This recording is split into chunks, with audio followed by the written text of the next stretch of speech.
पूज्य महाराज श्री के चरणों में वंदन करती हूँ। पूज्य बाबा जी के चरणों में भी प्रणाम करती हूँ।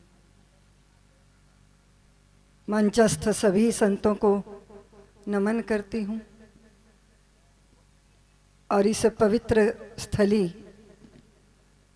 जहाँ आप विराजे हैं, 25 वर्ष पहले प्रेम दीदी के द्वारा रोपे गए प्रेम के उस बीज को आज 25 वर्ष के इस वट वृक्ष को भी प्रणाम करती हूँ।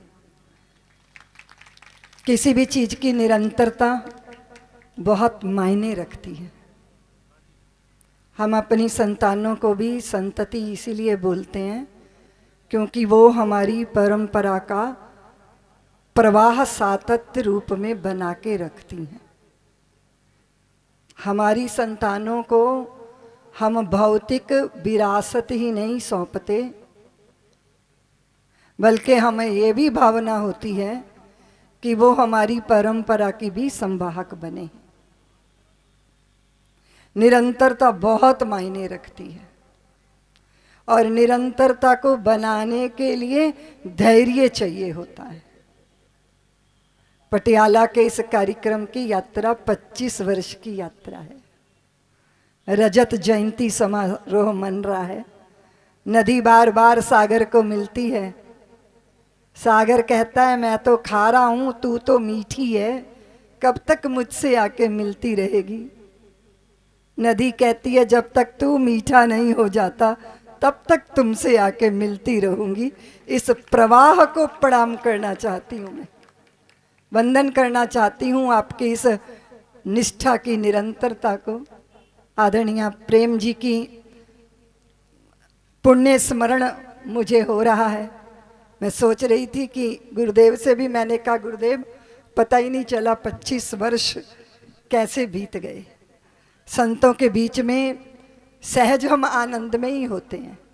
मैं सोच रही थी कि पारलौकिक परमात्मा के प्रेम में तो बिरलों में कोई किसी के चित्त में ये भाव जागता है, करोड़ों में कोई बिरला पारलौकिक प्रेम में पड़ता है। लेकिन लौकिक प्रेम का अनुभव तो सबको ही होता है और जिसके प्रेम में हम होते हैं उसको हम सबसे ज्यादा श्रेष्ठ देना चाहते हैं।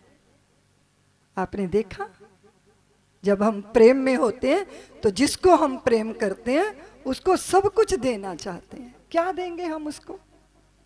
आप अपनी संतान को क्या देना चाहते हो? अच्छी नौकरी, अच्छी व्यवस्था, सुंदर सुविधा, अच्छी पढ़ाई, अच्छा संस्कार, बड़ा घर, बड़ी गाड़ी।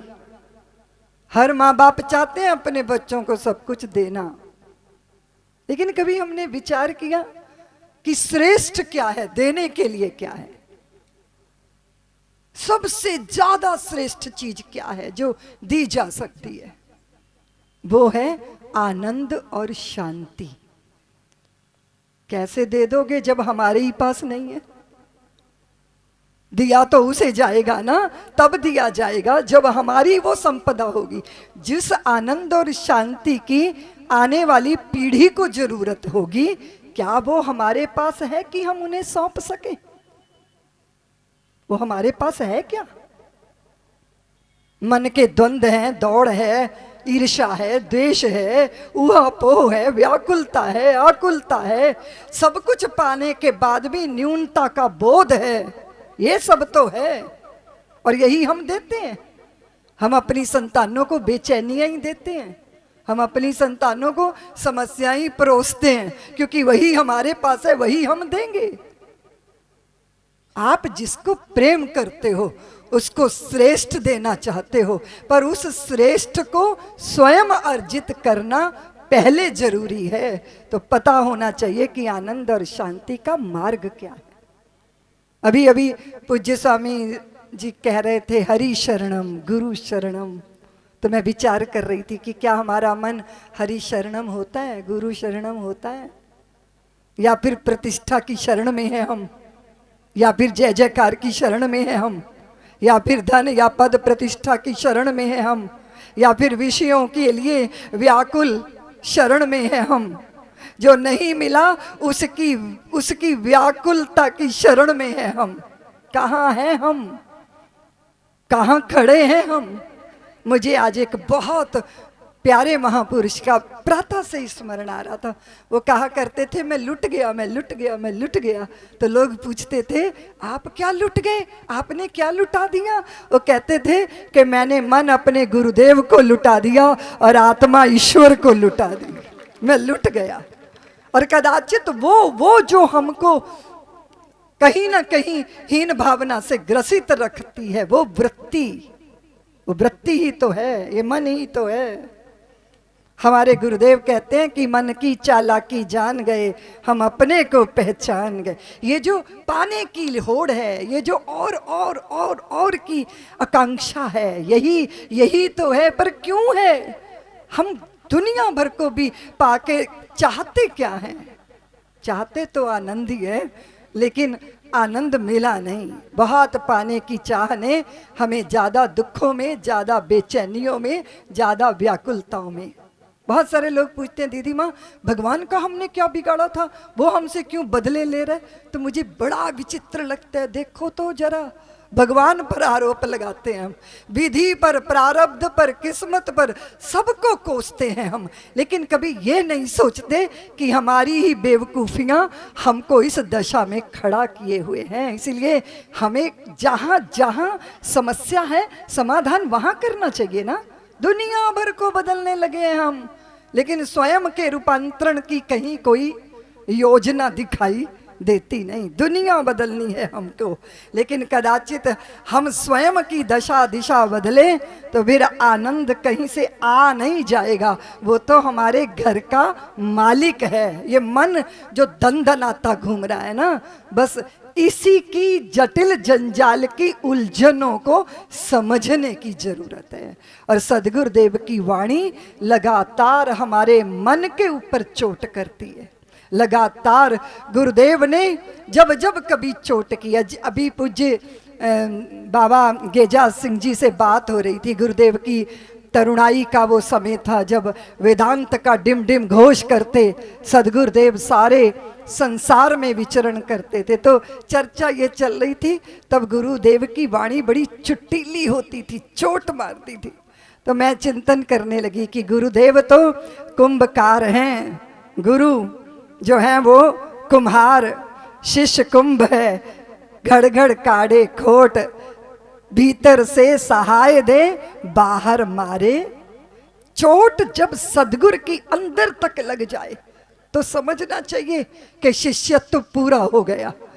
और गुरु की वाणी चोट मारती है हमारे अभिमान पर, हमारे अहंकार पर।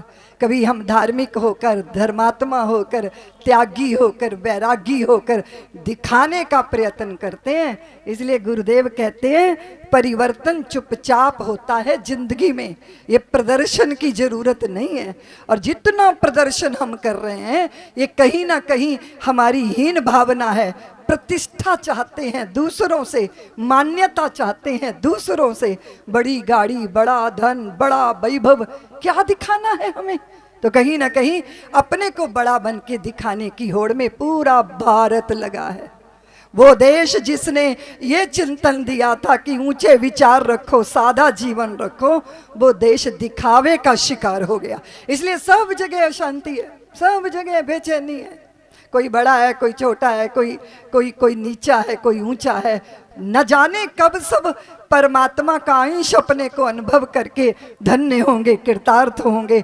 वो दिन भारत की धरती पर धन्य, भारत की धरती को धन्य करेगा जब भारत के नागरिक ये समझेंगे कि पैरों में फटे जूते क्यों ना हो, हम परमात्मा की कायनात के सम्राट हैं, क्योंकि हमारा हृदय अमीरी से भरा है, हमारा रोम रोम धन्यता से भरा है, हमारी सुख शांति वस्तुओं की मोहताज नहीं है, क्योंकि वो मन की स्थिति है। और आपने देखा गुरुदेव की शरण में कितना आनंद आ रहा है, उनके दर्शन करके कितनी सहजता का प्रसाद मिल रहा है। और ये सहजता हमारी चेरी हो जाए, ये सरलता हमारे जीवन का आदान बन जाए, आधार बन जाए, बुनियाद बन जाए, तो जीवन कृतार्थ हो जाए। इसलिए मीरा के नृत्य से हम कृतार्थ नहीं होंगे। गीत भले ही गा लेंगे, लेकिन जब तक वो नृत्य हमारे पगों में ना उतरेगा, जब तक वो खुमारी की मालकियत हमें ना मिलेगी, जब तक वो आह्लाद आनंद हमारे घर की संपदा न बनेगा, तब तक बात बनने वाली है नहीं। इसलिए ये जो गीत हम गाते हैं ना, ये उनके गीत गा गा के स्वयं को याद दिलाना है कि वो थे, वो थे जिन्होंने सारे संसार के निजाम को ठुकराया, पर मिजाज ऐसा बनाया कि आनंद उनके आसपास नृत्य करता रहा। हमें भी उसी विधा से जीवन को जीना है। मैं इतना ही निवेदन करना चाहती हूँ कि हम पारलौकिक प्रेम में पड़े या ना पड़े, पता नहीं पढ़ भी पाएंगे या नहीं, लेकिन लौकिक प्रेम में पड़े हुए भी हम अपनों को श्रेष्ठ देने का निश्चय करें।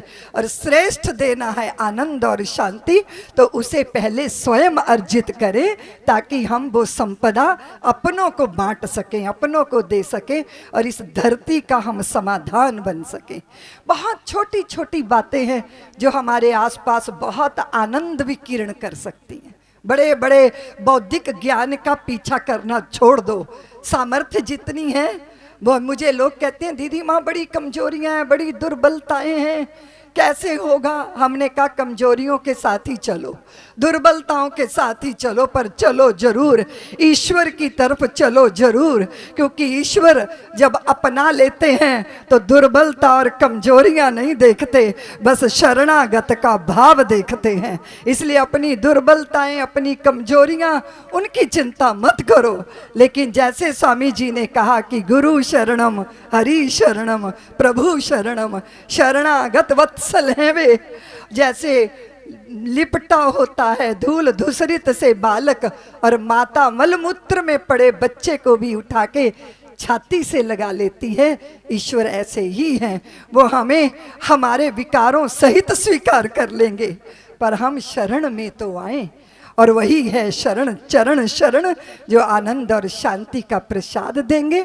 मैं इस रजत जयंती महोत्सव पर पूज्य महाराज श्री का, बाबा जी का, सभी संतों का दर्शन करके धन्य हुई।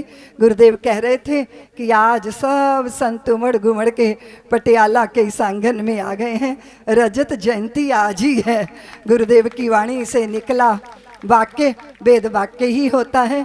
जैसे परंपरा की संवाहक बनी प्रेम जी की पुत्र वधू ऋतु, आप सब लोग भी अपनी अपनी उसी धर्म पारायण भावना के साथ इस निरंतरता को बनाए रखें। इतना ही निवेदन करती हुई मैं अपनी वाणी को विराम देती हूँ। सबको रजत जयंती महोत्सव की बहुत बहुत बधाई देती हूँ, और भगवान से प्रार्थना करती हूँ कि जो स्वाद आपने चखा है गुरुदेव की वाणी का, संतों के दर्शन का, ये स्वाद की लालसा और इस स्वाद की चाहक हमारी आने वाली पीढ़ियां भी बने, और उनके चित्त में भी हम इन बीजों को बो सकें, ताकि ये सम्मेलन 25 वर्ष तक नहीं, हजारों हजारों वर्षों तक इसी तरह निरंतरता से चलते रहे।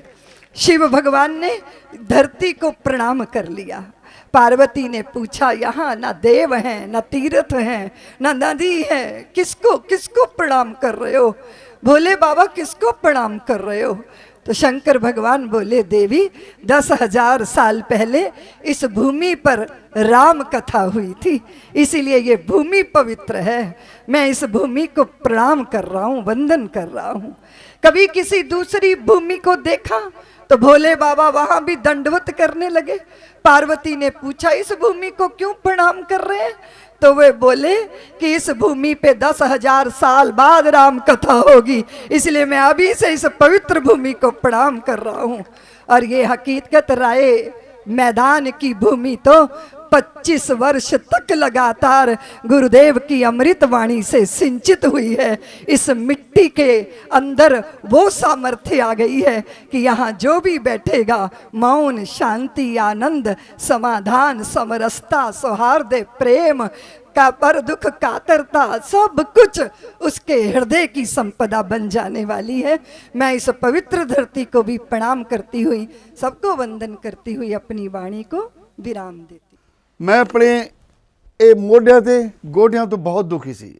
ਮੇਰੇ ਲਈ ਤਾਂ ਤੁਰਨਾ ਫਿਰਨਾ ਵੀ ਇੰਨਾ ਔਖਾ ਹੋਇਆ ਸੀ, ਮੈਂ ਦੱਸ ਵੀ ਨਹੀਂ ਸਕਦਾ। ਪਰ ਜਦ ਤੋਂ ਮੈਨੂੰ ਫੀ ਰਿਲੀਫ ਮਿਲਿਆ 2.5-3 ਮਹੀਨੇ ਇਸਤੇਮਾਲ ਕਰਨ ਤੋਂ ਬਾਅਦ ਗੋਡੇ ਵੀ ਓਕੇ, ਮੋਢੇ ਵੀ ਓਕੇ। ਜੀ ਤੁਸੀਂ ਵੀ ਕਿਸੇ ਇਸ ਤਰ੍ਹਾਂ ਦੀ ਬਿਮਾਰੀ ਤੋਂ ਪਰੇਸ਼ਾਨ ਹੋ तो बेझिझक होकर इसको इस्तेमाल करो। सिर्फ 2.5-3 महीने ये 125 बीमारियां तक का इलाज कर सकता है। फी रिलीफ हमेशा याद रखो। बस कुछ दिनों तो मैनू बालों की बड़ी समस्या सी, मेरे बाल झड़ने शुरू हो गए सी। मैनू मेरे दोस्त ने ऑयल फी रिलीफ वाले दसिया, मैं ये तेल 3 महीने लाना अपने सिर ते अप्लाई किया। ये बिल्कुल आयुर्वैदिक तेल है, इसका कोई साइड इफैक्ट नहीं है। तो मेरे बाल ਜਿਹੜੇ ਗੰਜਪਣ ਪੈਣਾ ਸ਼ੁਰੂ ਹੋ ਗਿਆ ਸੀ ਉਹ ਦੁਬਾਰਾ ਆਉਣ ਲੱਗ ਗਏ। ਤੇ ਮੈਨੂੰ ਤਾਂ ਬੜਾ ਫਾਇਦਾ ਦਿੱਤਾ ਇਸ ਨੇ। ਜੇ ਤੁਹਾਨੂੰ ਵੀ ਕਿਸੇ ਇਸ ਤਰ੍ਹਾਂ ਦੀ ਪ੍ਰੋਬਲਮ ਦਾ ਤੁਸੀਂ ਸਾਹਮਣਾ ਕਰ ਰਹੇ ਹੋ ਤਾਂ ਇਹ ਤੇਲ ਲਾਣਾ ਨਾ ਭੁੱਲੋ।